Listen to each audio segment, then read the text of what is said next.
Aujourd'hui, on veut te parler de dons. Es-tu prêt à tout donner, les petites choses comme les grandes, se donner aujourd'hui comme demain? Il y a plusieurs sortes de dons. Tu peux donner de ton temps, tu peux donner de ton argent, tu peux donner ton amour, tu peux offrir tes douleurs, tu peux offrir tes joies, tu peux donner ta vie. On peut toujours donner quelque chose à quelqu'un. Cela s'inscrit dans une relation. Le don, il est gratuit, il se fait de son plein gré. Cela me fait penser au mot passion. Quand on a une passion, on est prêt à y consacrer tout notre temps, toute notre énergie, à y donner toute notre vie. Et en fait, c'est le même mot que le mot qu'on utilise pour la passion du Christ. Le Christ, il a donné toute sa vie, il est mort sur la croix pour ceux qu'il aime.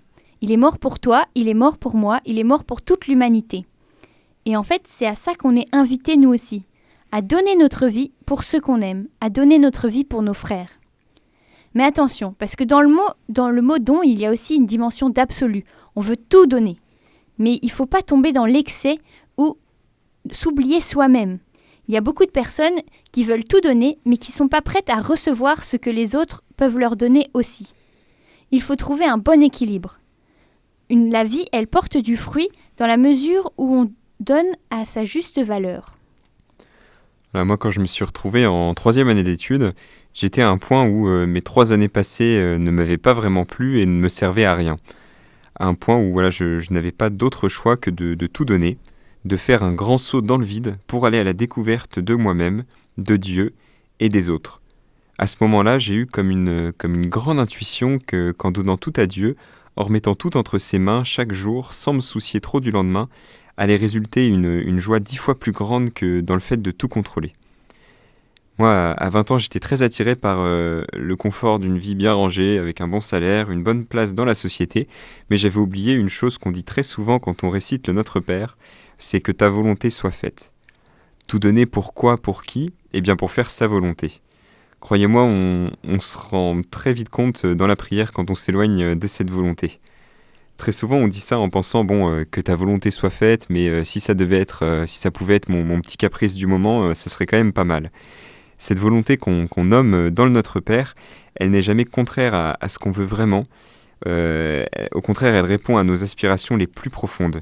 Mais pour découvrir cette volonté, il faut vraiment se dépouiller de ses peurs, enlever ces œillères qu'on peut avoir parfois, ces mauvaises sécurités qu'on se met et qui nous empêchent de tout donner pour découvrir que Dieu agit dans nos vies, qu'il est là pour nous rendre pleinement vivants. Accepter de tout donner, c'est accepter que tout nous sera donné par Dieu. En donnant tout, on quitte des logiques de perfection, on n'est plus centré sur notre nombril, mais tourné vers les autres. Moi, j'ai l'impression d'avoir tout donné plusieurs fois. Et à chaque moment dans ma vie, c'était lié à ce qui était important pour moi dans ce moment-là. Donc j'ai tout donné le jour de mon mariage en épousant Baptiste.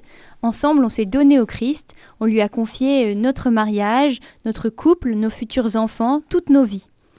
J'avais l'impression aussi de tout donner les jours où j'étais épuisée et fatiguée à cause de la maladie et que je remettais tout ça au Seigneur.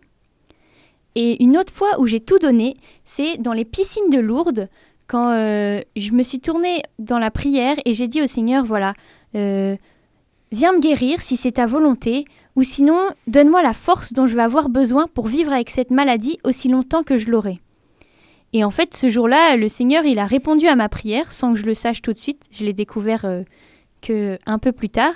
Et il m'a donné d'accueillir la vie, d'être enceinte. Et en fait, quand je suis enceinte, ma maladie, elle disparaît. Enfin, elle s'endort et elle revient après la grossesse. Et du coup, ça m'a donné un moment de répit. Quand on donne tout au Seigneur, il faut être prêt à recevoir beaucoup plus que ce qu'on a demandé. Moi, je lui ai demandé de venir me guérir et au lieu de me guérir, il m'a donné un moment de repos. Il m'a donné un fils, une nouvelle vie, une petite merveille qui apporte beaucoup de joie autour d'elle et qui donne de l'amour à toutes les personnes qu'il rencontre. Et c'est vrai. On va pouvoir maintenant donner quelques conseils pour apprendre à tout donner. Alors, pour tout donner, tu ne peux pas tout donner d'un coup. Il faut d'abord apprendre à se donner petit à petit. Donc, tu peux te donner dans les petites choses, tu peux te donner au service des autres. Moi, j'ai appris à me donner en servant dans le scoutisme, en servant à l'hospitalité de Lourdes, en m'engageant dans l'aumônerie des étudiants. Et tu verras que En te donnant à plusieurs, et ben en fait tu crées des belles amitiés, des super souvenirs et ça t'aide aussi à te donner encore plus. Tu peux aussi te donner en mettant tes talents au service des autres.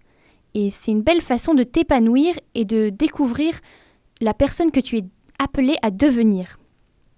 Enfin, tu peux aussi te donner tout simplement en faisant un sourire à quelqu'un et là tu te donnes toi et tu donnes de la joie. C'est important de proposer son aide.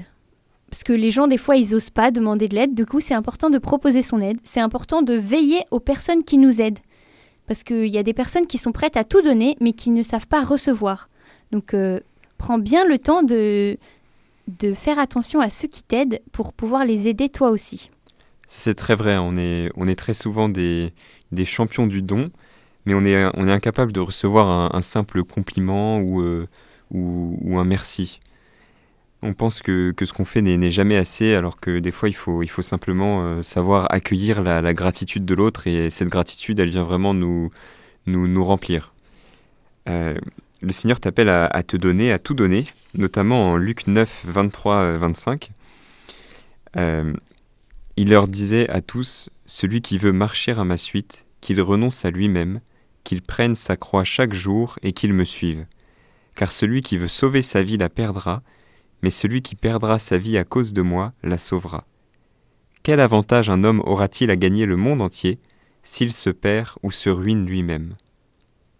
Car celui qui veut sauver sa vie la perdra, mais celui qui perdra sa vie à cause de moi la sauvera. » Ça, c'est vraiment une parole révolutionnaire, une parole qui nous garde dans l'humilité et nous fait bien comprendre qu'on reçoit tout de Dieu. Le renoncement à soi dont il est question là dans ce passage, c'est pas un renoncement à notre propre personne, mais vraiment un renoncement à notre prétention, notre envie de vouloir nous sauver par nous-mêmes. Accepter de tout donner, c'est vraiment accepter que tout nous sera donné par Dieu. Alors aujourd'hui, en ce début de la Semaine Sainte, je veux t'inviter à te tourner vers le Seigneur, à lui remettre ta vie, à lui donner toutes tes joies, mais aussi tes peines, tes difficultés, les moments difficiles que tu vis, tes blessures. Va lui donner tes douleurs. Lâche toute emprise que tu as, va lui remettre ton fardeau. Le Christ, il est mort sur la croix pour t'aider à porter ses fardeaux. Alors, va lui donner et tu verras le jour de la résurrection, le jour de Pâques, tu seras rempli de sa joie. Jésus, il est là, il t'attend, il veut faire qu'une seule chose, c'est te remplir de son amour, de sa paix et de sa joie. Alors, vas-y, donne-lui tout.